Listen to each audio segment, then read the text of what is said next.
إن الحمد لله نحمده ونستعينه ونستغفره ونعوذ بالله من شرور أنفسنا وسيئات أعمالنا. من يهده الله فلا مضل له ومن يضلل فلا هادي له، وأشهد أن لا إله إلا الله وحده لا شريك له، وأشهد أن محمدا عبده ورسوله. أما بعد، فإن أصدق الحديث كتاب الله تعالى، وخير الهدي هدي محمد صلى الله عليه وسلم، وشر الأمور محدثاتها، وكل محدثة بدعة، وكل بدعة ضلالة، وكل ضلالة في النار. أما بعد، أيها المسلمون والمسلمات، اعلموا أن القلب أشرف أعضاء الإنسان، جعله الله تعالى وعاء للخير والرشاد، ذاكرا الله عاملا له ساعيا إليه، قائدا للجوارح والأركان، أو وعاء للشر والفساد، غافلا عن الله عاملا للشيطان ساعيا إليه. ولذا كان النبي صلى الله عليه وسلم يكثر من هذا الدعاء: اللهم يا مقلب القلوب ثبت قلبي على دينك، كما في سنن الإمام الترمذي. ثم اعلموا أن الله تعالى لا ينظر إلى صوركم، وإنما ينظر إلى قلوبكم وأعمالكم.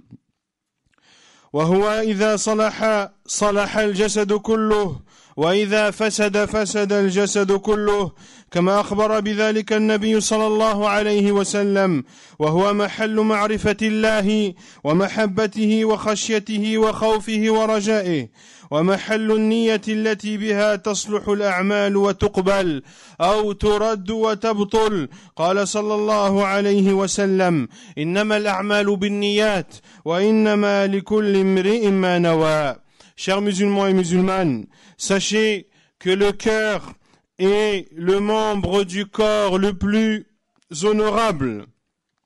Allah subhanahu wa ta'ala a fait de ce cœur soit un récipient plein de bien et de guider, un organe qui se rappelle Allah subhanahu wa ta'ala, qui agit pour Allah et qui se dirige vers Allah, un organe qui dirige et commande le reste des membres du corps, ou bien alors ce cœur est un récipient de mal et de turpitude, qui est insouciant vis-à-vis d'Allah, qui œuvre pour le diable et qui accourt vers le diable. C'est pour cela que le prophète sallallahu alayhi wa sallam, parmi les invocations qu'il disait le plus souvent: ô toi qui retournes les cœurs, rafferme mon cœur dans ta religion. Et sachez qu'Allah subhanahu wa ta'ala ne regarde pas vos apparences, mais qu'Allah regarde vos cœurs ainsi que vos actions.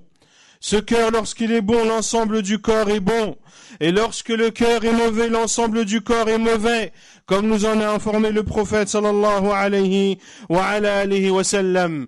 C'est dans le cœur que réside la connaissance d'Allah, l'amour d'Allah, la crainte d'Allah et l'espérance d'Allah. Et c'est dans le cœur que réside l'intention, qui est une des conditions de l'acceptation d'un acte pieux. Il dit sallallahu alayhi wa sallam dans le hadith authentique: les actes valent par leur intention, et à chaque personne ce qu'elle a eu comme intention.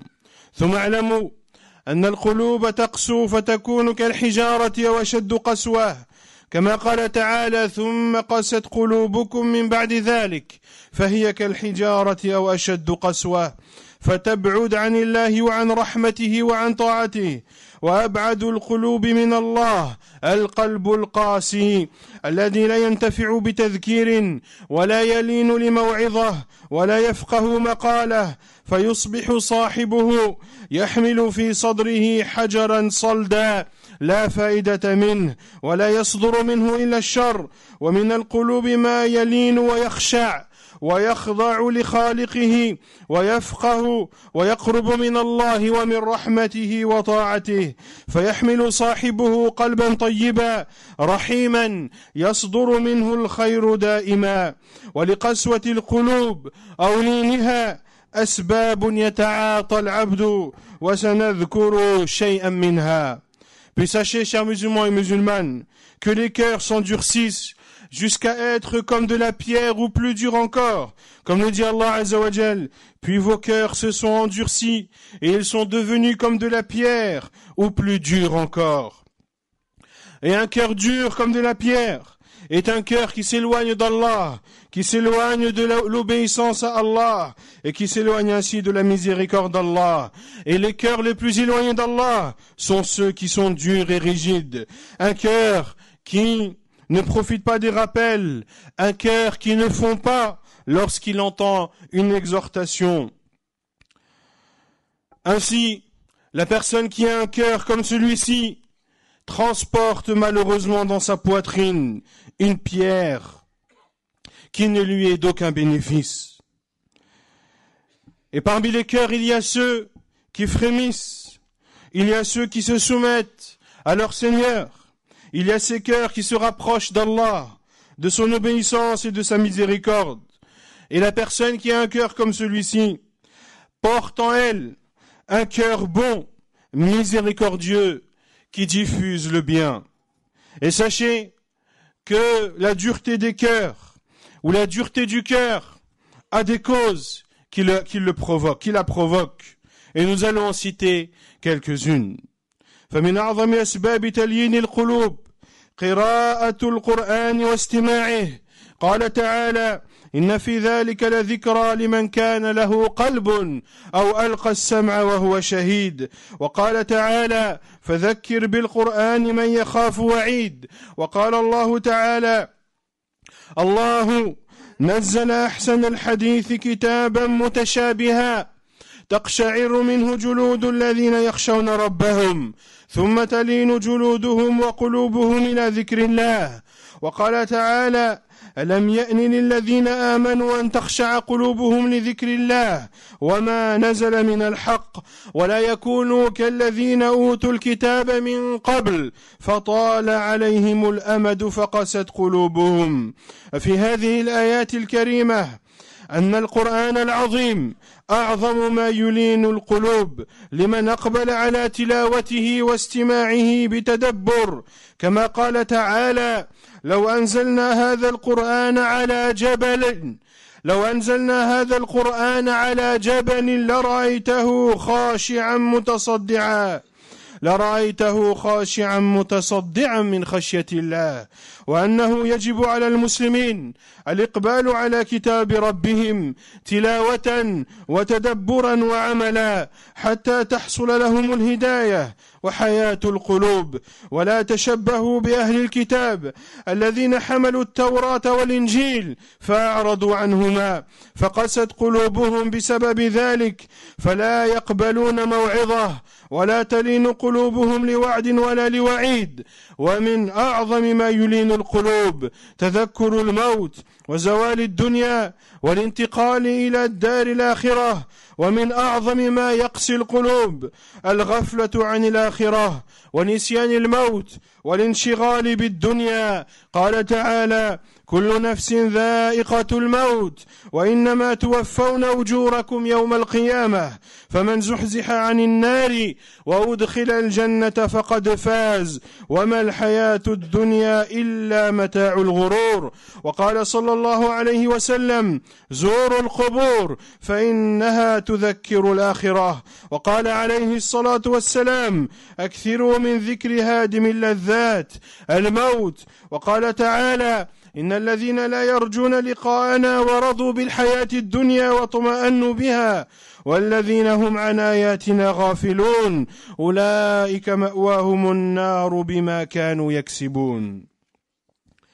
Parmi les causes qui raffermissent et adoucissent le cœur, il y a la lecture du Coran ainsi que l'écoute du Coran. Allah subhanahu wa ta'ala dit, en parlant du Coran, il y a dans cela un rappel pour celui qui a un cœur, qui prête l'oreille tout en étant témoin. Et il dit aussi subhanahu wa ta'ala, en s'adressant à son prophète sallallahu alayhi wa sallam, et rappelle par le Coran celui qui redoute mon châtiment. Et il dit aussi subhanahu wa ta'ala, Allah a fait descendre le plus beau des récits, un livre dont certains versets se ressemblent et se répètent.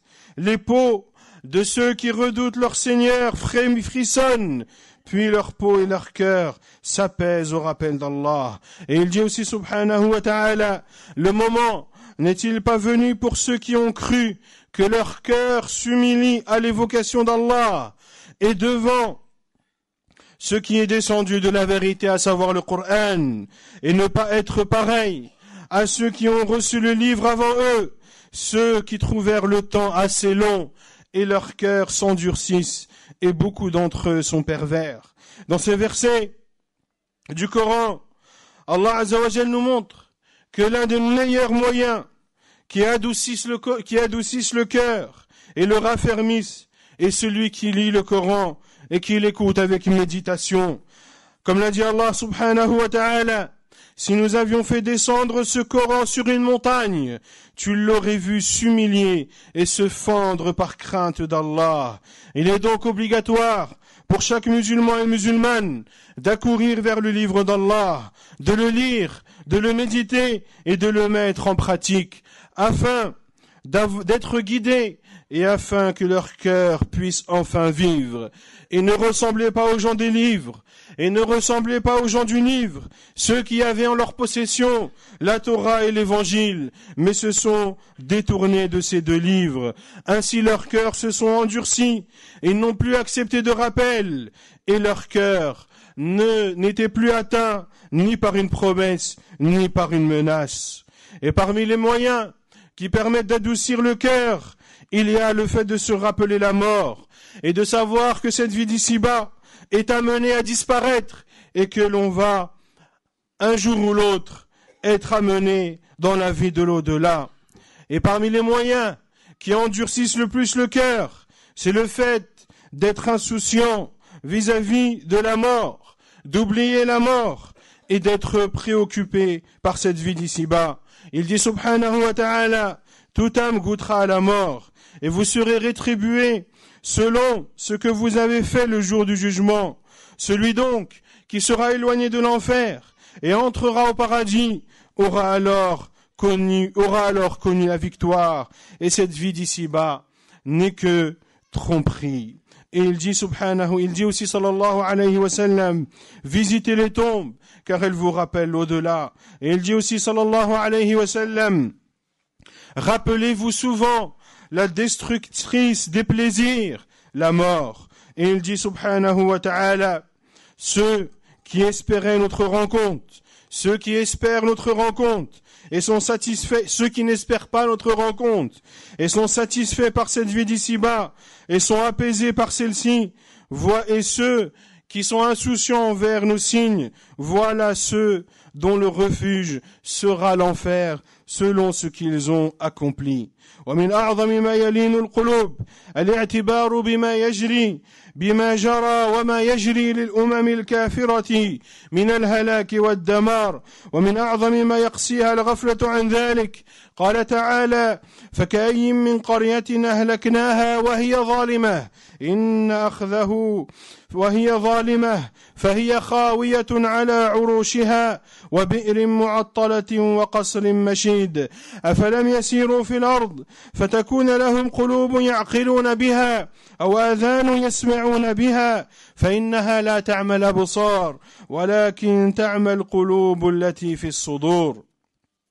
ومما يلين القلوب الإكثار من ذكر الله تعالى، ومن أعظم ما يقسيها الغفلة عن ذكر الله.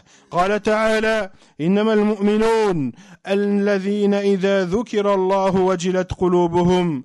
وقال تعالى: الذين آمنوا وتطمئن قلوبهم بذكر الله ألا بذكر الله تطمئن القلوب. وقال تعالى: ولا تطع من أغفلنا عن ذكرنا واتبع هواه وكان أمره فرطا.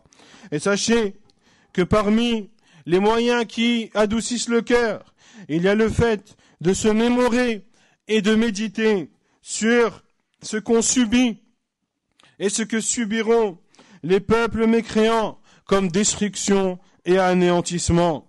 Et les moyens Et parmi les moyens, les plus grands moyens qui endurcissent le cœur, le fait d'être insouciant sur tout cela.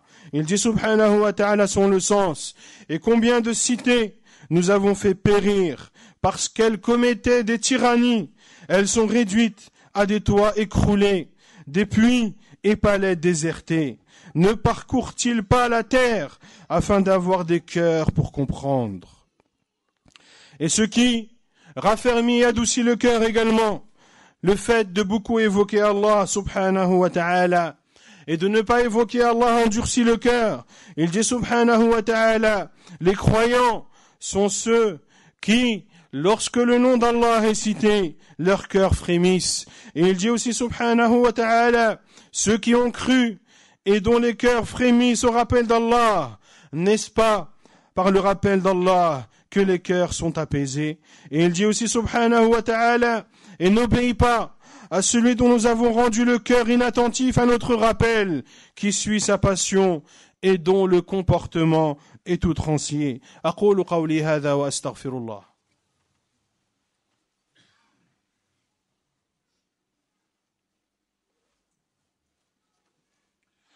الحمد لله رب العالمين وصلى الله وسلم وبارك على نبينا محمد وعلى آله وصحبه أجمعين.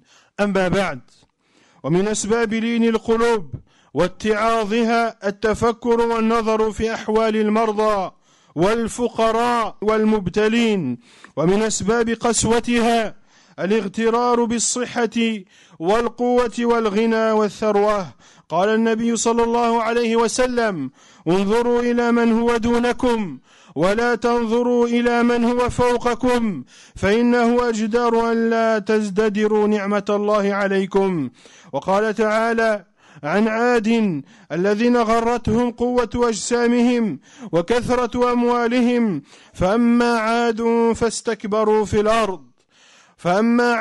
فاستكبروا في الأرض بغير الحق وقالوا من أشد منا قوة أولم يروا أن الله الذي خلقهم هو أشد منهم قوة وكانوا بآياتنا يجحدون فأرسلنا عليهم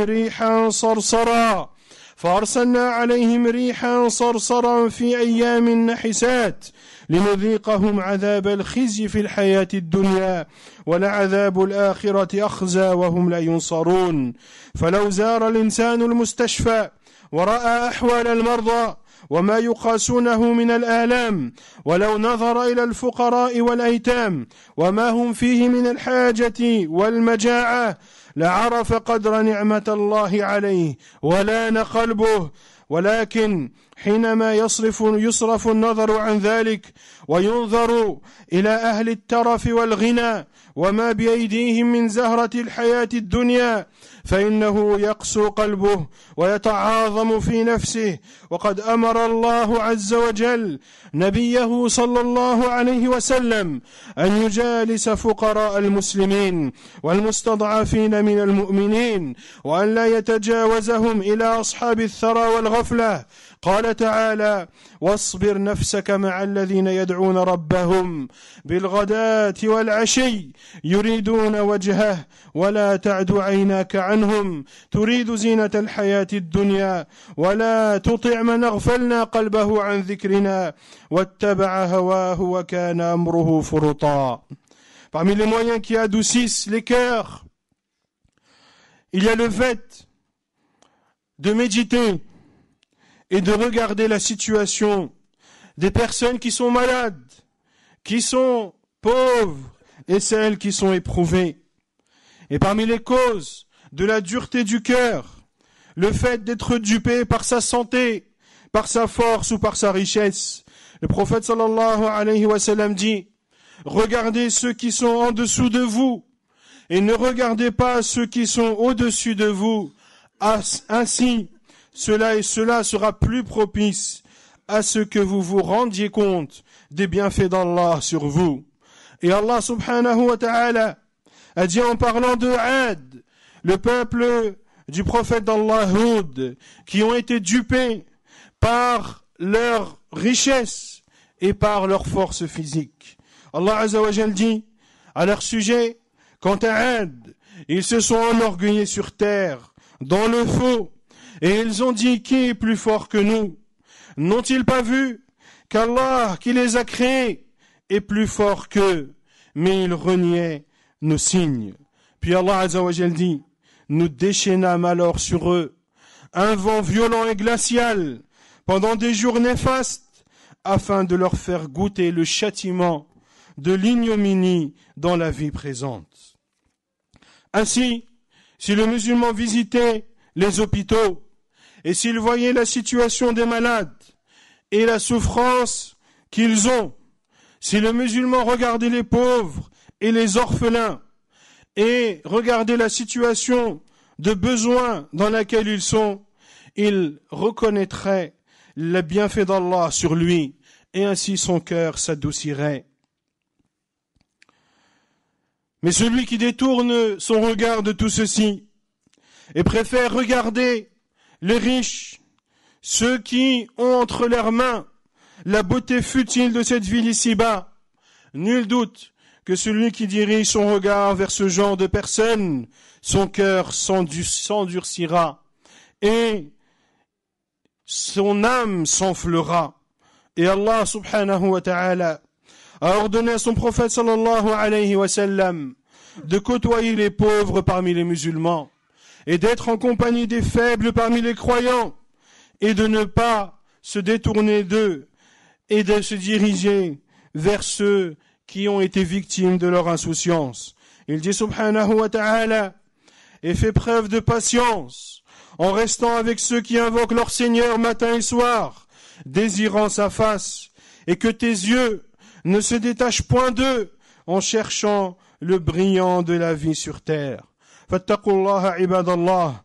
وخذوا بالأسباب التي تحيا بها القلوب قبل أن تقسو وتموت فإن ذلك هو مناط سعادتكم أو شقائكم ومن الأمور التي تقسي القلب المآكل والمشارب المحرمة لأن تغذيتها خبيثة وآثارها سيئة تؤثر على الأخلاق والسلوك وتكسل عن الطاعة وتنشط على المعصية وهذا ظاهر في أخلاق الذين يأكلون الربا والرشوة ويشربون المسكرات والمخدرات فإن آثار هذه الخبائث تظهر على أبدانهم وأخلاقهم وتصرفاتهم والمعاصي عموما تقسي القلب وتعميه وتحجب عنه نور الإيمان.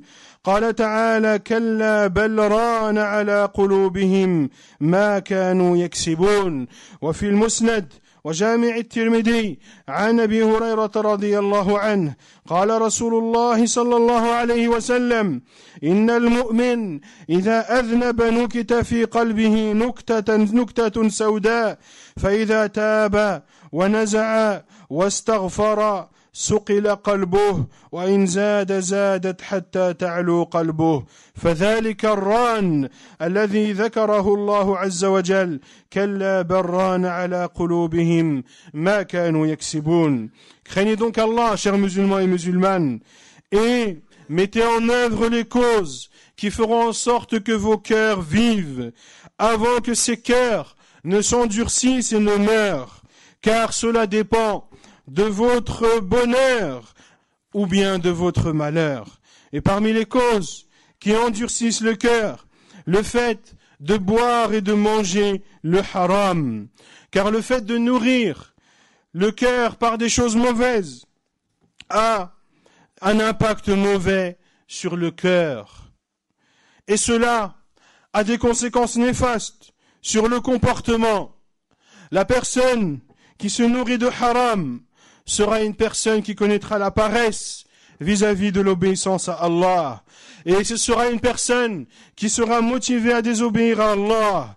Et cela est clair, et cela est visible dans le comportement de ceux qui mangent l'argent de l'usure, de ceux qui mangent l'argent des pots de vin, de ceux qui boivent les boissons interdites et de ceux qui consomment toute forme de stupéfiants. Il n'y a aucun doute que cela a un impact extrêmement néfaste sur eux, et cela se voit sur leur corps et sur leur comportement. Et de façon générale, Les péchés ont une conséquence néfaste sur le cœur. Les péchés aveuglent le cœur et le privent de la lumière de la foi et de la guidée. Le prophète sallallahu alayhi wa sallam dit, comme cela est rapporté dans les Sunan de l'imam at-Tirmidhi, le croyant, lorsqu'il commet un péché, alors un point noir est placé sur son cœur, et s'il se repent et arrête son péché et demande le pardon, alors son cœur est nettoyé. Et s'il continue, alors les points noirs seront ajoutés à son cœur jusqu'à le recouvrir entièrement. والعياذ بالله. نسأل الله عز وجل أن يجعلنا هداة مهتدين غير ضالين ولا مضلين، ونسأل الله عز وجل أن يجعلنا من الذين صلحت قلوبهم فصلحت أعمالهم. اللهم طهر قلوبنا من النفاق، اللهم طهر قلوبنا من النفاق، اللهم طهر قلوبنا من النفاق. اللهم اهدنا إلى ما تحبه وترضاه، اللهم اهدنا إلى ما تحبه وترضاه. اللهم أعز الإسلام والمسلمين وأذل الشرك والمشركين وخذل أعداء الدين يا أرحم الراحمين يا رب العالمين. اللهم أعن إخواننا المستضعفين في كل مكان، اللهم كن لهم وليا ونصيرا. اللهم أعن إخواننا في سوريا، اللهم انصرهم على عدوهم يا قوي يا متين. وصلى الله وسلم وبارك على نبينا محمد وعلى آله وصحبه أجمعين.